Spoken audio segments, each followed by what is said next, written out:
মানব দেহা মাহাতিরর ভান্ড, ভাঙলে হবে খন্দর খন্দ। মানব দেহা মাতিরর ভান্ড, ভাঙলে হবে খন্দর খন্দ। ভাঙলে দেহা জোড়া মিলবে না,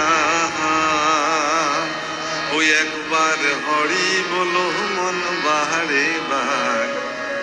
বেলা ডুবিলে হবে রে অন্ধকার, বেলা ডুবিলে হবে রে রাত্রি।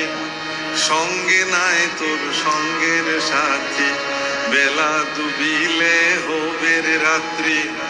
সঙ্গে নাই তোর সঙ্গের সাথী, সঙ্গের সাথী কেউ তোর হবে না। ওই একবার হরি বলো মন রসনা, মানব দেহের গৈরব গৈরব না। এই মানব দেহা মাটির ভাণ্ড, প্ৰভু অকল ভাঙি গলে গ'ল। ইমান ধুনীয়াকে ঘৰটো সাজিলো, গোটেই জীৱন কষ্ট কৰি উপাৰ্জন কৰি মিস্ত্ৰীক তাগিদা দি দি একদম মেচিয়ৰ্ড চেগুন কাঠৰ পালেং বনালো, গাত দি পাৰিলো, ৰজাৰ নিচিনা টোপনি যাওঁ। এদিন সিখন বিচনাতে টোপনি শেষ হৈ গ'ল, চিৰনিদ্ৰা, নিশ্বাস বন্ধ হৈ গ'ল। মিস্ত্ৰীক গালি পাৰিছিলো, সাৱধান বিচনা যাতে কেৰ কেৰ মেৰ মেৰ নকৰে, মই শুম তাতে, মই থকালৈকে ভালে থাকিব লাগিব। বিচনা যেনে বিচনা প্ৰভু তেনেকেই থাকিল, শৰীৰটোহে ভাঙিল তাতে, চিৰদিনৰ কাৰণে গ'ল। এতিয়া সকলোৱে হায়ৈ বিয়ৈকে কান্দিছে, মোৰ মানুহজনীও কান্দিছে, বাগৰি বাগৰি কান্দিব। আই ঐ, মানুহজনে বৰ কষ্টকে ঘৰটো সাজিছিলে।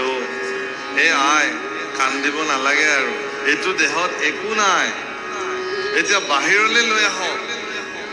বৰ কষ্টকে মানুহজনে ঘৰটো সাজিছিলে, অকণমান থাকিবলৈ দিয়ক। নাই নাই, ঘৰটো নষ্ট হৈ যাব, সোনকালে বাহিৰলৈ আনিব লাগে। বাৰাণ্ডাটো থবলৈ নিদিয়ে, চোতাললৈ ডাইৰেক্ট। আৰু বেছি সময় চোতালতো থবলৈ নিদিয়ে, সোনকালে নি লেঠাটো শেষ কৰিব লাগে। কি আছে তেতিয়াহ'লে? এবাৰ যদি এই শৰীৰটো ভাঙি গ'ল, মোৰ ঈশ্বৰ, মোৰ পৰম পুৰুষ প্ৰভু ভগৱান আত্মাস্বৰূপে ইয়াত বিদ্যমান হৈ আছে কাৰণেহে ইমান ধুনীয়াকে কথা কৈ আছো। যিদিনাখনে বোলে মই আৰু যাওঁ, তোমাৰ তাত মই নাথাকো, সেইদিনাখনৰ পৰা আৰু একোৱেই নাই, চব শূন্য হৈ গ'ল। সেইকাৰণে কৈছে, একবাৰ হৰি বলো মন বাহাৰে বাহান, বেলা ডুবিলে হবে ৰে অন্ধকাৰ। মোৰ জীৱনৰ সূৰ্য, উদিত সূৰ্য যিদিনাখন অস্তাচলত বিলীন হবলৈ লৈ গ'ল, সেইদিনাখন আৰু একো নাই, সেইদিনাখন একো নাই। কি বুলি কৈছে? বেলা ডুবিলে হবে ৰে ৰাত্ৰি, সঙ্গে নাই তোৰ সঙ্গেৰ সাথী। তোমাৰ সংগ আৰু কোনেও নিদিয়ে। বাৰাণ্ডাতে তিনমূৰীয়া হৈ বহি থাকিব লাগিব। ল'ৰা বোৱাৰীক কিবা কথা সুধিলেও অল্পতে উত্তৰ দিব। শাস্ত্ৰত লিখিছে, মই কোৱা নাই, ৩য় স্কন্ধ। আৰু খাবলৈ দিও ক'ব কি যে বুঢ়া খা আৰু সোনকালে মৰ, কি কৰিবলৈনো আছে জগতত, কি কাম আছে? এয়া ৩য় স্কন্ধৰ কথা প্ৰভু ক'ল। বেলা ডুবিলে হবে রে রাত্রি, সঙ্গে নাই তোর সঙ্গের সাথী, সঙ্গের সাথী কেউ তোর হবে না। একবার হরি বলো মন রসনা, মানব দেহের গৈরব গৈরব না। আপুনি মানৱ দেহাটোক লৈ গৌৰৱ কৰিব নালাগে।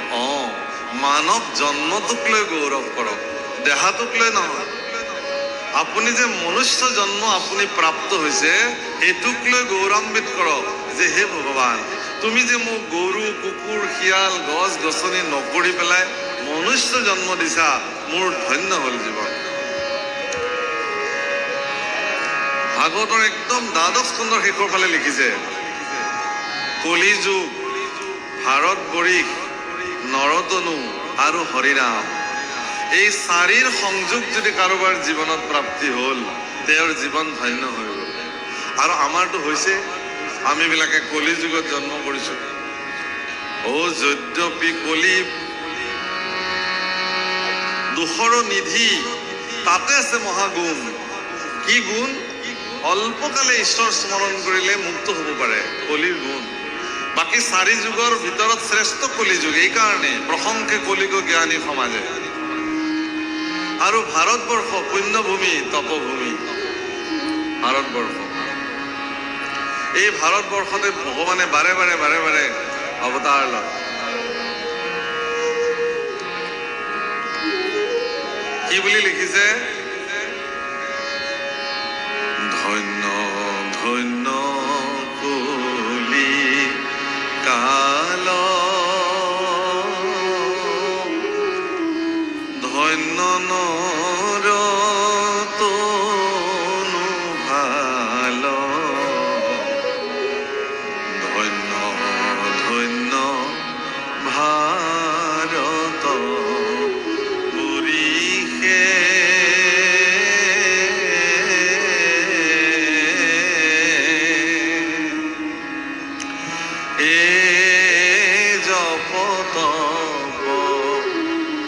যোগ্যতে যি তোমাৰ চৰণে ভজি, তোৱা গুণ ঘোষিও হৰিষে।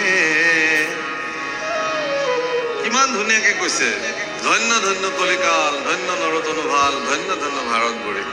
আৰু সেই ধন্য কলিকালত, এই ধন্য ভাৰত ভূমিত, ধন্য মনুষ্য শৰীৰ লৈ আপোনাৰ খবৰ জন্ম হৈছে। মাত্ৰ এটা বস্তু সংযোগ কৰিব লাগে, তাতেই আমাৰ হেলা।